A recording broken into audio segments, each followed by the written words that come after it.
4 cantonades de no res. El petit quadrat juga amb els seus amics cercles. Els cercles i el quadrat són molt amics. Els hi agrada molt passar estona junts. Però, de vegades, el quadrat vol jugar sol, perquè potser no li agrada el joc que juguen els cercles o simplement li agrada passar estona sol. Tot i així, el petit quadrat i els cercles són molt amics. Ring, ring! És l'hora d'anar a la casa gran. La casa gran és molt bonica. Té una porta rodona per on els cercles van entrant d'un en un.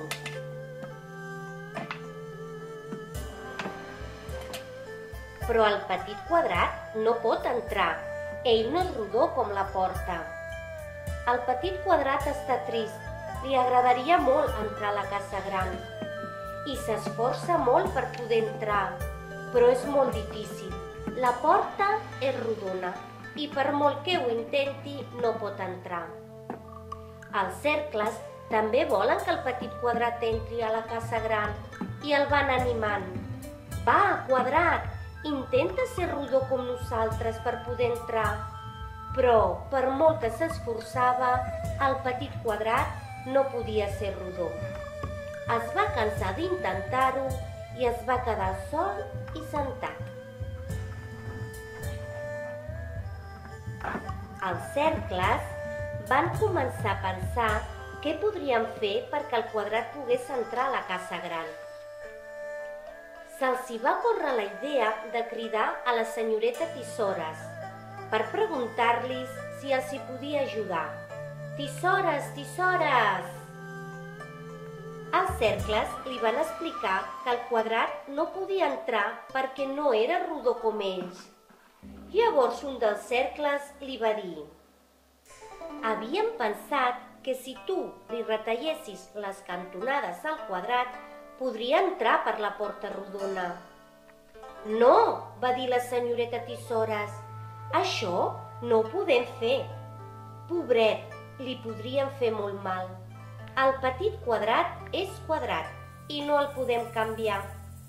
Entre vosaltres també sou diferents, cadascú d'un color, i tots teniu un color molt maco que us fa ser especial. Tens raó, va dir el cercle vermell. A mi m'agrada molt el meu color.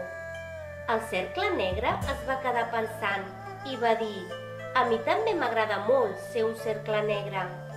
El cercle blanc estava totalment d'acord. Amb ell també li agradava molt el seu color.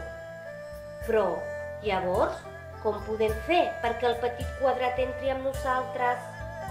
La senyoreta Tisores li va explicar que potser la solució no estava en canviar el petit quadrat. I si provem a tallar les 4 cantonades de la porta? Sí, van exclamar molt contents els cercles. La senyoreta Tisores va tallar les 4 cantonades de la porta rodona. I van poder comprovar que aquella porta es va convertir en una bonica porta quadrada. Els cercles, molt contents, van començar a cridar al petit quadrat: quadrat, quadrat, vine, prova ara d'entrar a la casa gran.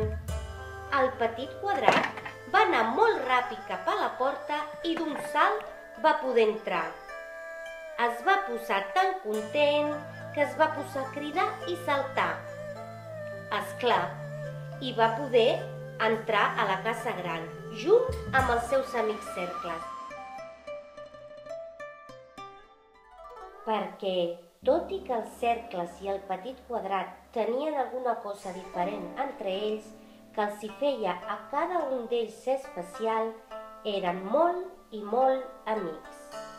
Vet aquí un gos i vet aquí un gat, aquest conte s'ha acabat.